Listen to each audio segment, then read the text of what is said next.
Today we're exploring one of Portugal's most captivating hidden gems, Castelo Rodrigo. Perched high in the hills near the Spanish border, this medieval fortress town offers stunning views, winding cobble streets, and centuries of fascinating history. With its Manueline-style windows, ancient synagogue quarter, and tranquil charm, Castelo Rodrigo feels like a place time forgot. This is one of the included excursions on our Viking river cruise along Portugal's Douro River and is a highlight for many of our guests. To bring its story to life, we're joined by Bruno, one of Viking's expert local guides, who will walk us through the rich past and enduring legacy of this remarkable hilltop town. Bruno, tell us a bit more about the history and culture of this village. Well, to talk about Castelo Rodrigo, you have to go back some hundreds of years back, even thousands, because even before the Roman times, Castelo Rodrigo was a famous area where civilizations spotted here or they lived here because of the height of this area, so they could see everywhere around. So we have a beautiful panorama view as well, don't we? How high are we just now? We are about 800 meters above sea level, and this is one of the reasons they used to build these fortifications so they could control the area around us, since we are very close to what was known as Castile, and this is where most of the problems and fights and battles happened back in the 12th century, 13th century. And, between the different tribes that would have been based around here. Yes. Because it's got a really beautiful panorama that we can really so, see. And, the Spain, basically, it is over there, more or less. Well, that is the Spain where the sun rises. So sunrise, gotcha. yes, over there. Wow. So this is already part of Portugal, the south. Yes. So this fortification was since the end of the 15th century, where we under the Spanish rule for about 60 years. But of course, the Castelo Rodrigo as such goes back many years ago, during the end of the 13th century, when Dom Dinis actually made reinforcements of the actual castle and fortification that was here even from the Roman times. But it's been a sought after area very much by the Castilians and the Portuguese, and that came to an end when Dom Dinis established the borders between Portugal and what is now Spain. So who won, would we say? Of course, the Portuguese, because this was part of the Spanish or the Castilians, and then went back to Portugal, and then back to the Castilian, and back to Portugal, and then it was established. But during the battles, after Portugal became independent in the 1640, we still had lots of problems with the Spanish at that time, because we were under them for 60 years. So there was a lot of battles around here in this area. So this is why it is still very famous and they do a lot of festivities regarding all those battles of the historic that happened. Nice historic celebration of what's gone by. And the medieval sort of festivals that happened here with the traditional sort of clothing and all that. Every year this happens. Every year it still happens? Yes, That's every so year. special to be here.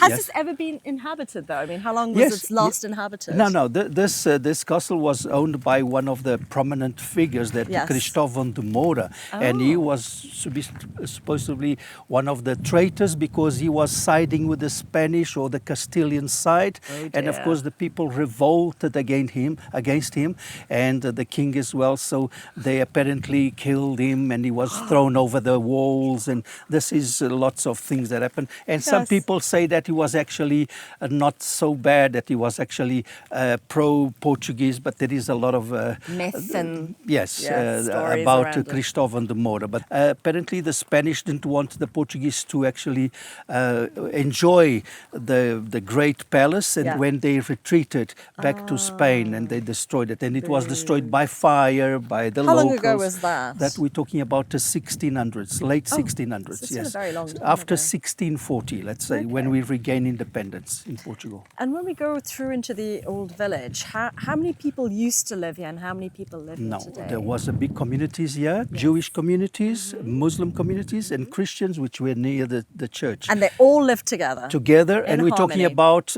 13th century, 14th century, and then after that there was Inquisition. There came most of the Jewish were expelled from Spain. Then they came to live here. So there used to be around maybe 400, 300 people or maybe even more. But now is a village that basically has about 50 to 60 people that permanently live here. Live here. Yes, It's wonderful. What a lovely place it is indeed. to be and to enjoy these absolutely stunning, stunning views.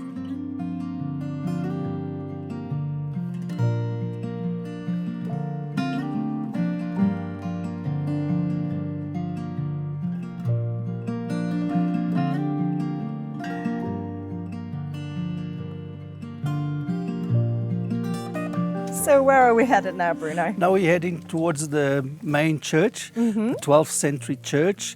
That's very important, Romanesque style, but it was actually founded by the Brotherhood of the Our Lady of Rocamadour from France. Okay. And this church was built to actually help the pilgrims that were on the way to Santiago de Compostela. So it was to give them shelter, Yes. but it is very historic, very important to this community. It is Yes. still used for some services at times, from special events. This is, you can see this very, very Look at old, the bells. beautiful artwork inside with the relics that we have there, with the statues and images of different saints that decorate the church.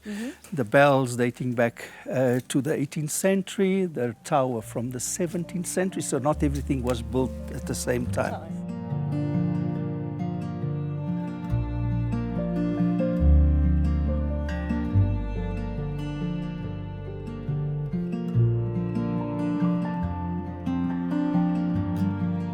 This is just the street of Mercy as known, Rua da Misericordia, going up all the way to the pillory where the gathering of people used to happen.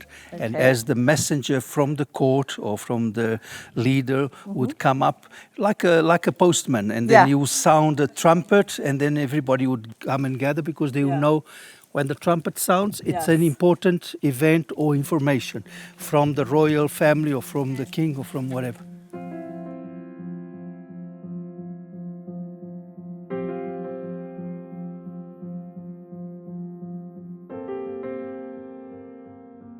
Okay, so we are in the street of the square. The square meaning the square of the Pelourinho, which is just behind us. And who is that?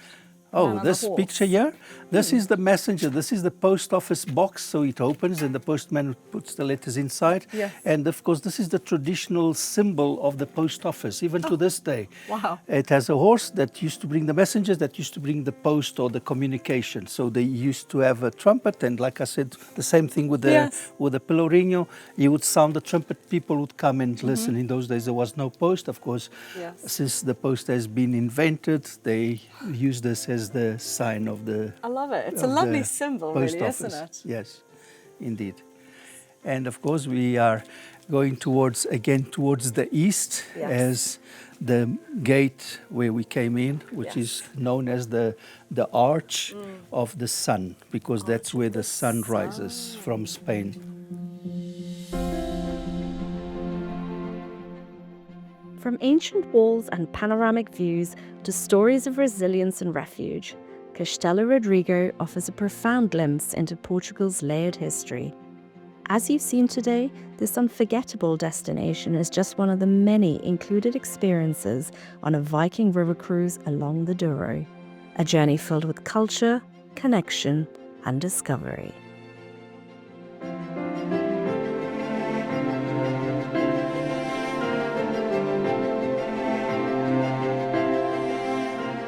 The square of Salamanca is considered to be one of the most beautiful main squares in Spain and in Europe.